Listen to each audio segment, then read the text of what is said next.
We're continuing our look at the Avengers, and in this case, we're looking at the first relaunch of kind of the new era of the last, 15 years or so of comics. And what we've got is actually not the Avengers, it's New Avengers, #1. This is Brian Michael Bendis, David Finch, Danny Miki, and this was a dramatic change for the Avengers. Let's look at it.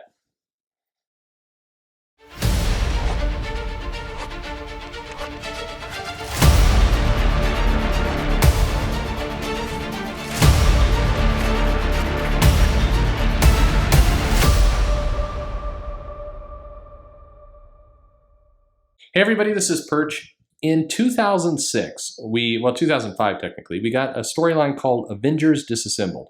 Brian Michael Bendis had just come on to the Avengers. He'd followed people like Jeff Johns and Kurt Busiek and others who'd really had a pretty stellar run of the Avengers. Some pretty memorable storylines with the Red Skull and with Kang and there's a lot of different elements here.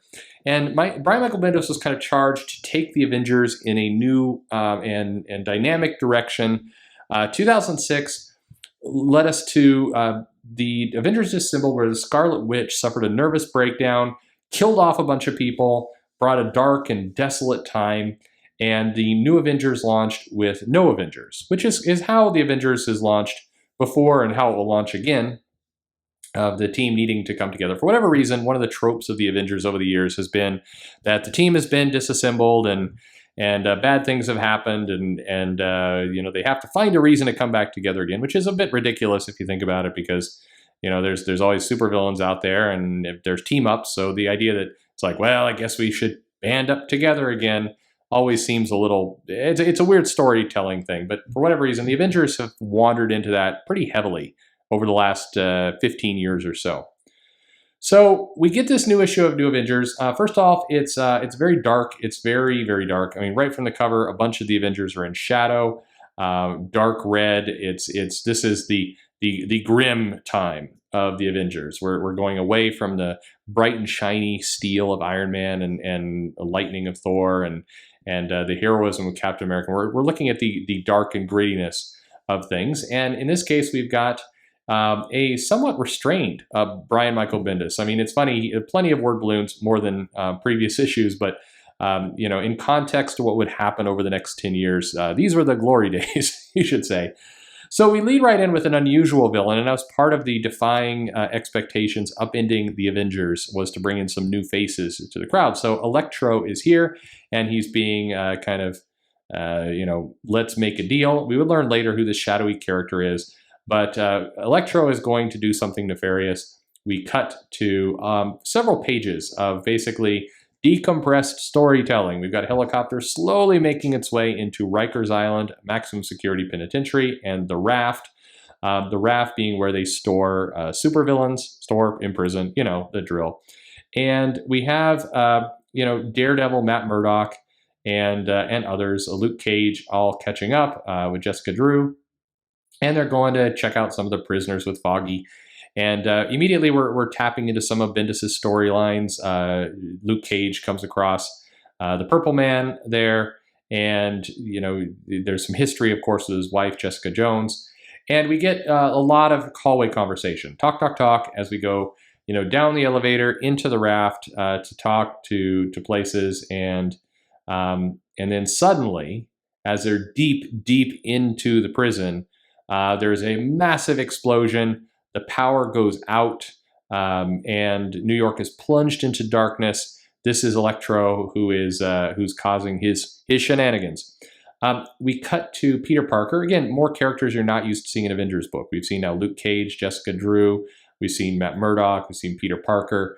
Very different characters for an Avengers book. We haven't seen any of the core characters yet.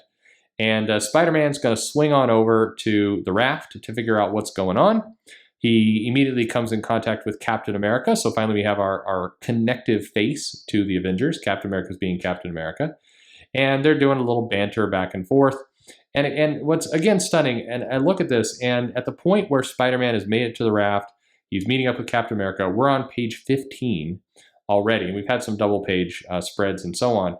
So if you think about the original Avengers in '63, and you think about how much was done in 22 pages. At this point, we'd introduced multiple people. We've had multiple fights. We've had kind of the plot uncovered. We've got so much going on here. We've got a lot of dialogue walking around. We've had no real, any fighting, any conflict.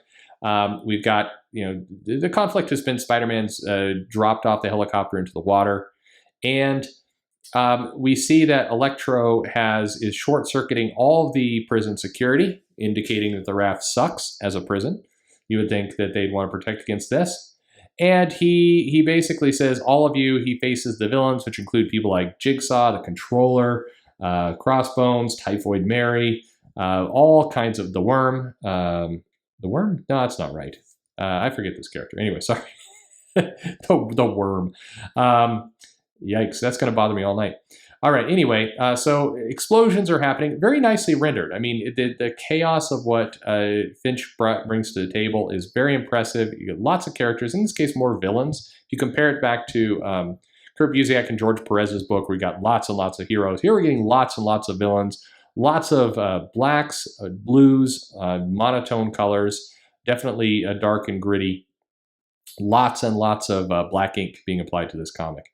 So the characters, Matt Murdock, Jessica Drew, Luke Cage, Foggy, come across a cell. There's somebody in the cell. It's the Sentry, who was a creation that had just kind of come down the pipe of this forgotten hero who killed his wife, and he's hanging out here. And that's our issue. That's it.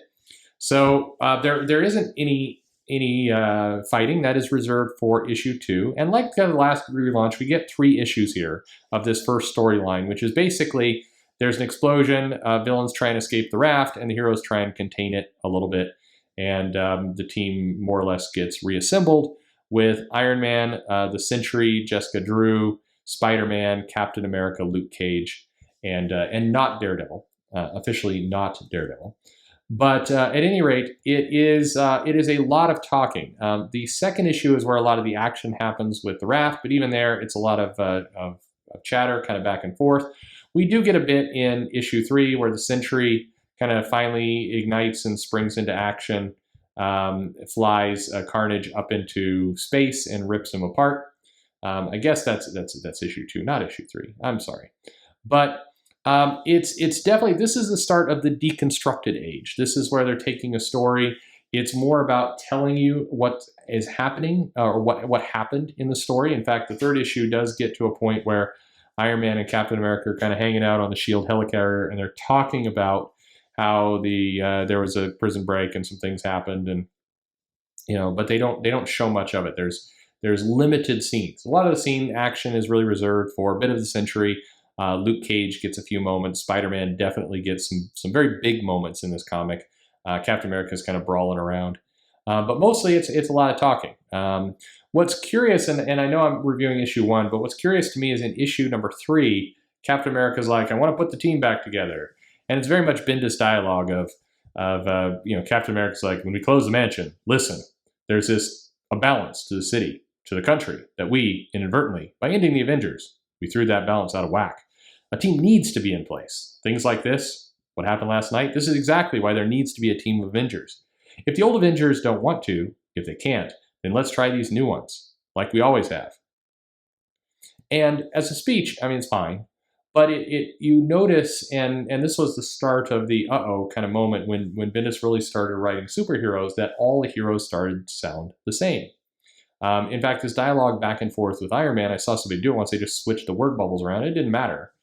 Iron Man says, but I told you, I can't afford to rebuild a mansion right now. I can't afford to finance. So don't. No more salary, no more tech, all that. We never needed it, just a place to meet. And yes, the politics of it all. No more politics, just us. No UN, no governments, just us helping people that need help, the big problems. You really shocked me with this. I know. Let me think about it. Great. I'll go assemble a team. All right, can you tell me who said what in any of that? I doubt it. Regardless of all that, the comic looks beautiful in a lot of cases, other than it's way too dark. It's just, this is definitely the start of the dark era and the super serious. And we did get a couple of pages that would be ominous indicators of the past, like the Foggy and Matt and Jessica and Luke all kind of walking down the hallway together and going down an elevator. That was, we would get much more of that in the future to come. As an issue, this definitely continued the dark and gritty, everything gets destroyed feeling that Avengers Disassembled brought us. There were some people who were big fans of that, and that was, so, this was a direction that they were happy with, and the Avengers certainly sold very well because this was something new people hadn't necessarily seen. And this, so that was a positive.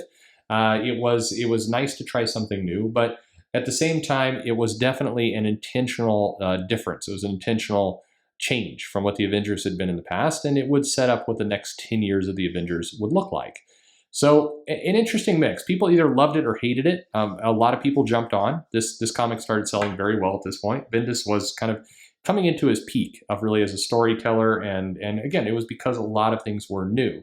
The style here, the kind of Joss Whedon meets newsroom kind of style, was very original in comics. It was not something people had seen before, and so that was a plus. A lot of the Avengers stories had gotten a little bit kind of again, you either liked them or you didn't, but they were very by the numbers in some cases, and so this was something different. It felt like a growing up of the Avengers to a lot of people, and in many ways it was. It was dealing with things in a little bit more dark, more serious tone, and it worked for what it was. This was not my favorite issue, and it's interesting because I remember liking it better at the time than now looking back on it. It definitely has aged more poorly for me because I've seen what comes after it, and I've seen kind of the monotony of what comes after it. And that's as we move into kind of the next issue, which would be Mighty Avengers #1, the other half of the coin, which was meant to be kind of more along the lines of a bright and shiny moment. It is interesting how these have not aged the best, and how so many people have aped this style, including Bendis himself, to the point that it takes something away. As an Avengers story, it was definitely a departure from the last 3 relaunches and kind of the formula that was used there, and so that's good, doing something new, different formula. But it also lost a little bit in the kind of heroism and big screen feel of the comic and what it was. For me, anyway. Other people, your mileage may vary, and that's totally okay. There's comics for everybody. What is also peculiar, I guess the other thing, I mentioned it earlier already, this was definitely the start of taking your time in telling a story and kind of that decompression. And I think part of the lesson, you really see it with the next 2 relaunches of the Avengers, which were also done by Bendis, that the comic almost transitioned to become, tell people about the comic as opposed to show people what was going on in the comic. And to the point where there was a run that Bendis had during the Fear Itself event, where the comic was comprised of a ton of panels of almost like a reality TV show, the heroes just talking at you. And that was, you see the seeds being laid here. So it was interesting to kind of go back and look at it. Anyway, what did you think? Did you like this era? Did you love the issue, hate the issue? How'd you feel about it? Leave a comment below. Would love to hear your thoughts.